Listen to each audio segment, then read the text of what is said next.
আমাকে বিয়ে করার কোনো যোগ্যতাই তোমার নেই। আমার মতো মেয়েকে বিয়ে করা ওর ভাগ্যের ব্যাপার। হ্যাঁ হ্যাঁ, আসলেই ভাগ্যের ব্যাপার। আমার ভাইয়ের যোগ্যতা নেই তোমার মতো মেয়েকে বিয়ে করার। আমার ভাই তোমাকে বিয়ে করে জিতছে, ঠকে নেই। রবিন, তুই আমাকে একটা বারের জন্য জানানোর প্রয়োজন মনে করলি না? কিরে, কোথায় ছিলি তুই? তুই ফোন ধরতেছিলি না কেন? কথা বলতেছিস না কেন? চুপ করে দাঁড়াইছিস কেন? সমস্যা কি? বুবু, কোনো সমস্যা নেই, ডাবল খুশি সংবাদ আছে বুবু। আরে কিসের খুশির সংবাদ? কি হয়েছে? এই দেখো, আমার চাকরি অ্যাপয়েন্টমেন্ট লেটার, আমার চাকরিটা হয়ে গেছে বুবু। আলহামদুলিল্লাহ। তুই খালি ঘরে আয়, তোর কাছে আমি এমন পিটানি পিটাবো। আয় ঘরে। কেন, আমি কি করেছি? এত ভালো সংবাদ এভাবে কেউ খালি হাতে দেয়? মিষ্টির প্যাকেট কই? ঘরে আয়। বুবু, সংবাদ এখনো শেষই হয়নি, আরো একটা খুশি সংবাদ আছে। আচ্ছা, তো সব খুশির সংবাদ আমি শুনবো, এখন আগে ঘরে আয়। হ্যাঁ, আগে দেখো তো। কি?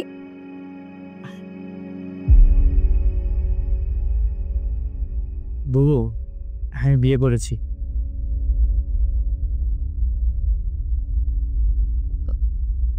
বিয়ে করেছিস মানে? আমার সাথে একদম ফাইজলামি করবি না, এগুলো বন্ধ কর। কি হয়েছে? আমি ফাইজলাম করছি না বুবু, আমি সত্যি ওকে বিয়ে করেছি। আর সরি, তোমাকে আমি বলতে পারিনি, তুমি রাগ করো না। আরে বাবা, এখানে রাগ করার কি আছে? আমরা দুজন এখন ম্যাচিউরড হয়েছি। তাছাড়া আমাকে বিয়ে করে কি তুমি ঠকছো? আমাকে বিয়ে করার কোনো যোগ্যতাই তোমার নেই। আমার মতো মেয়েকে বিয়ে করা ওর ভাগ্যের ব্যাপার। হ্যাঁ হ্যাঁ, আসলেই ভাগ্যের ব্যাপার। আমার ভাইয়ের যোগ্যতা নেই তোমার মতো মেয়েকে বিয়ে করার। আমার ভাই তোমাকে বিয়ে করে জিতছে, ঠকে নেই। রবিন, তুই আমাকে একটা বারের জন্য জানানোর প্রয়োজন মনে করলি না? কেন? আপনাকে জানান আপনি কি করতেন? খুব আয়োজন করে ঢোল ঢাল পিটে তারপরে বিয়ে দিতেন? না না, তো সেই সাধ্য হয়তো আমার নাই, অনেক বড় আয়োজন ধুমধাম করে বিয়ে করানোর, কিন্তু আমার যতটুকু সামর্থ্য ছিল ততটুকু দিয়ে তো আসলে তোমাকে ঘরে আনতে পারতাম, তাই না? আসলে তখন কিছুই করা হতো না। ওর চাকরিটা যদি না হতো আমাকে হারাতো। এখন ওর চাকরিটা হয়েছে, বিয়ে করে ফেলছে। চুপ করো তো। কেন চুপ করব? আমি নতুন বউ, আমাকে বিয়ে করিয়ে দাঁড়া করায় রাখছো বাহিরে। আমি বুঝছিলাম না এটা কি তোমাদের ফ্যামিলির ভদ্রতা না ঐতিহ্য। না না, ওর কোনো দোষ নেই। আসলে আমারই তোমাকে ঘরে আসতে বলা উচিত ছিল, কিন্তু তোমাকে তো দেখে মনে হচ্ছে তুমি অনেক ভালো পরিবারের মেয়ে। এই গরিব ঘরে আসলে তুমি কিভাবে থাকবে এটাই ভাবছিলাম। আসো না বোন, ঘরে আসো।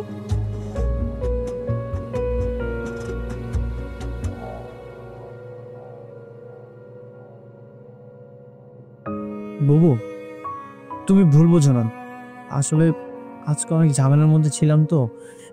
এমনিতে জানো তো অনেক ভালো মেয়ে, তুমি খুশি হওনি?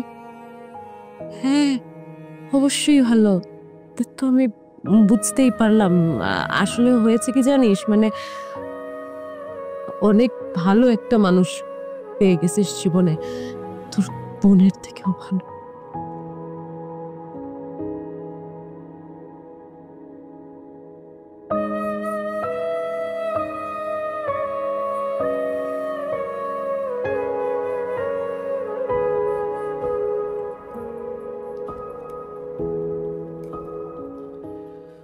বুবু, আমি অনেক বড় অপরাধ করে ফেলেছি। যে কোনো অপরাধ করিসনি, যা করার আমি করছি। আমি ভুল করেছি, তুমি আমাকে ক্ষমা করে দাও। আসলে বিপদে পড়ে কাজটা করে ফেলেছি। বিপদে পড়ে? তোর কোনো বিপদ হলে সবার আগে কে জানে? আমি জানি। অথচ তোর জীবনের এত বড় একটা সিদ্ধান্ত তুই নিয়ে নিলে আমাকে না জানি। কিভাবে পারলি তুই এটা? আচ্ছা, আমি কি বাধা দিতাম? তোরা একজন আরেকজনকে ভালোবাসিস, আমি তো বাধা দিতাম না, তাই না? আমি হাসি খুশি মুখে সে মানুষটাকে ঘরে বরণ করে নিয়ে আসতাম, কিন্তু তুই সে কাজটা করলি না। তুই আমাকে জানানোর বিন্দু মাত্র প্রয়োজন মনে করলি না। যে মানুষটা তোকে ছোটবেলা থেকে এই পর্যন্ত নিয়ে আসলো, সেই মানুষটাকে তোর জীবনের সব থেকে বড় সংবাদটা তুই জানানোর প্রয়োজন মনে করলি না। আচ্ছা, সংসার করবি তোরা, এখানে বাধা দেওয়ার আমি কে? আমি কেন বাধা দিতে যাব? আমাকে বললে কি হতো? আমার জীবনের সব থেকে বড় উপহারটা আমি আজকে তোর কাছ থেকে পেলাম।